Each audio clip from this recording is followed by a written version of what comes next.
Day, everyone. A teacher had just given a primary grade class a science lesson on magnets.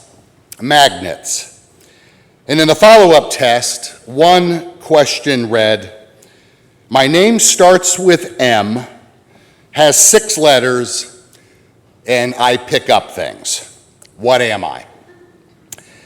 And the teacher was a bit surprised to find that half the class answered the question not with the word magnet, but with the word mother. This is the day when we honor Christian mothers. It's not an easy job. In one of her columns, Erma Bombeck described the complex task God had in creating mothers.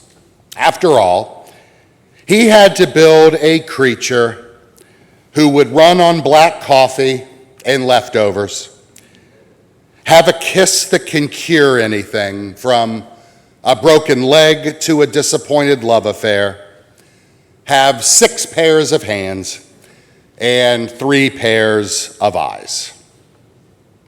And many of you will identify with the mother whose 16-year-old daughter was horrified to see her mother at the sink washing dishes on Mother's Day. "Oh, Mom, you shouldn't have to do dishes on Mother's Day."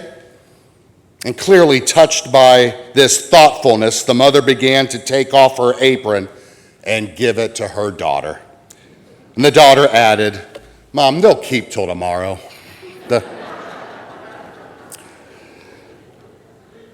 Dennis the Menace was talking to his friend Margaret one day. "I wonder what my mom would like for Mother's Day," he asked.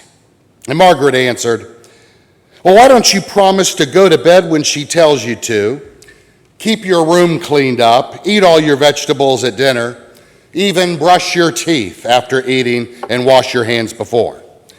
And Dennis looked at her with a scowling grin and said, "No, I mean something practical." Yeah. Well, this is the day. This is the day that we honor mothers. A day when we say thank you. Thank you for having 6 pairs of hands, 3 pairs of eyes, and a kiss that will cure almost anything. So what are the characteristics? What are the characteristics of a Christian mother? Well, in truth, we could say a Christian parent because the rules are the same. Our lesson from John's Gospel tells us that love is a commandment. That might strike us as strange. But we've been programmed to believe that love is a feeling. It's something that happens naturally between 2 people or between parents and their children. Our lesson should remind us that love is something that must be worked at daily. In our self-centered society, there are parents who neglect the emotional, social, and especially spiritual needs of their children. And it's not just because mom and dad work. Rather, it's because mom and dad live in a world that's centered around their needs, their priorities, their goals. Love is a commandment. Those who have children are to love them, not simply to provide for them. Not simply make sure they have adequate food, shelter, and clothing, but to nurture them in Christian love. Our friends, you and I both know this world is full of hurting people, and the best way to teach them about the love of God is to show others that we care. That's true of husbands and wives, as well as parents and children. You may have seen the little sign, "The best thing that a father can do for his children is to love their mother." We need sensitivity. Sensitivity to one another as husbands and wives and as parents and children. We need the sensitivity to see each person as Jesus sees them as a child of God. We also need to develop a selfless concern. We need to forget about our personal objectives, however worthwhile they may be, and center our attention on those for whom we have a responsibility. Mothers have traditionally been able to do that in a remarkable way. Quarreling between her two sons prompted one mother to rush to the kitchen. 8-year-old Bobby and 4-year-old Jackie were having a tug of war over a cookie jar. Only one cookie remained in the jar, and each boy thought it was his.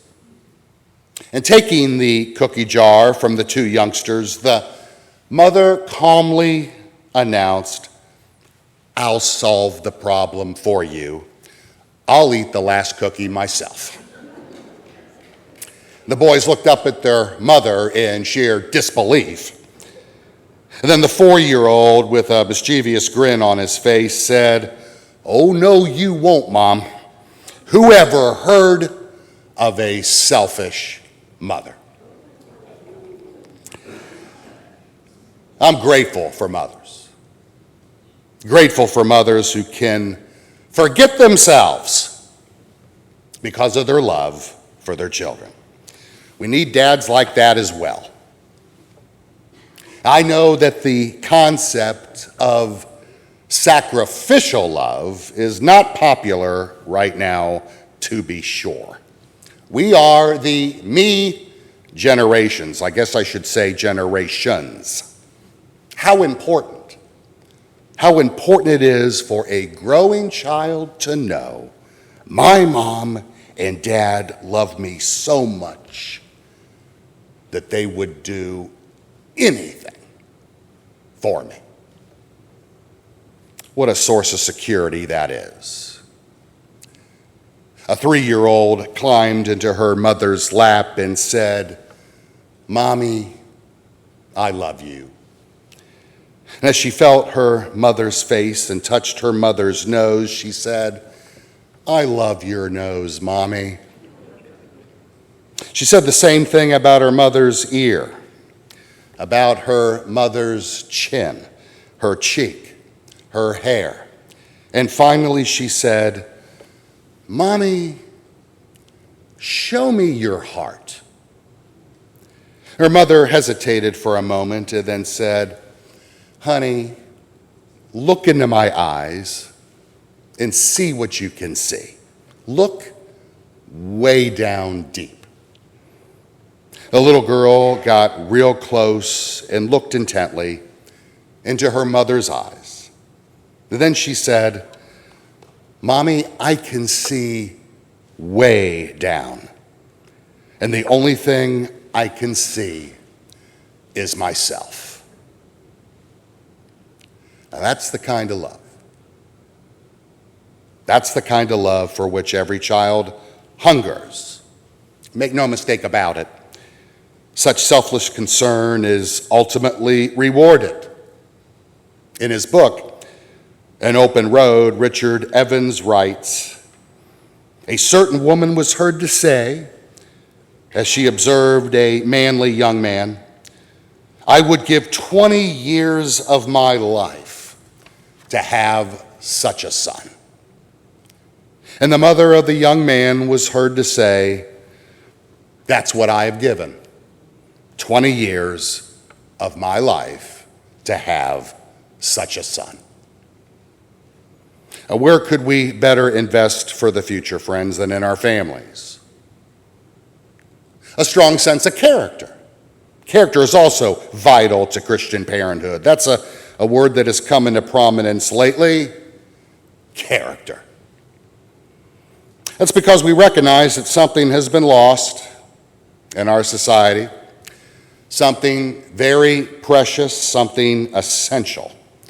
That something is commitment on the part of men and women to always do the right thing, regardless of consequences, regardless of convenience or personal desire. Friends, the world is crying out for persons of character. Jesus taught us that the greatest commandment is to love. John in his epistle tells us that to love God is to keep his commandments. This is what character is all about. It's nurturing the laws of God in our hearts. That takes work. It takes sensitivity. It takes selfless concern. It takes character, rooted in the love of God and his commandments. And all God's people said,